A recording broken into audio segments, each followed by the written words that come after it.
திருப்பட்டினத்தில் வரவுள்ள resto பாருக்கு எதிர்ப்பு தெரிவித்து கண்டன பேரணி ஆர்ப்பாட்டம். பெண்கள் உள்ளிட்ட 300க்கும் மேற்பட்டோர் பங்கேற்பு. காரைக்கால் மாவட்டம் திருப்பட்டினம் மலையான் தெரு பகுதியில் புதிதாக தங்கும் வசதியுடன் கூடிய மதுபான கடைக்கு அனுமதி அளிக்கப்பட்ட நிலையில் அப்பகுதியில் தங்கும் வசதியுடன் கூடிய மதுபான கடை ரெஸ்டோ பார் அமைப்பதற்கு எதிர்ப்பு தெரிவித்து மாநில அரசையும் மாவட்ட நிர்வாகத்தையும் கண்டித்து மார்க்சிஸ்ட் கம்யூனிஸ்ட் கட்சி மற்றும் மனிதநேய மக்கள் கட்சி சார்பில் கண்டன பேரணி ஆர்ப்பாட்டம் நடைபெற்றது.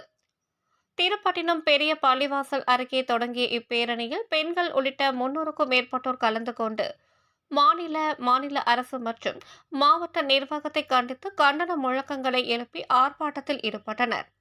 மக்கள் நெரிசல் அதிகம் உள்ள பகுதி என்பதாலும் பேருந்து நிறுத்தம் அருகில் இருப்பதாலும் 100 மீட்டருக்கு உள்ளாக கோவில் இருப்பதாலும் இப்பகுதியில் தங்கும் விடுதியுடன் கூடிய மதுபான கடை ரெஸ்டோ பார் அமைக்க அனுமதி வழங்கக்கூடாது என மாவட்ட நிர்வாகத்திற்கு கோரிக்கை விடுத்துள்ளனர்.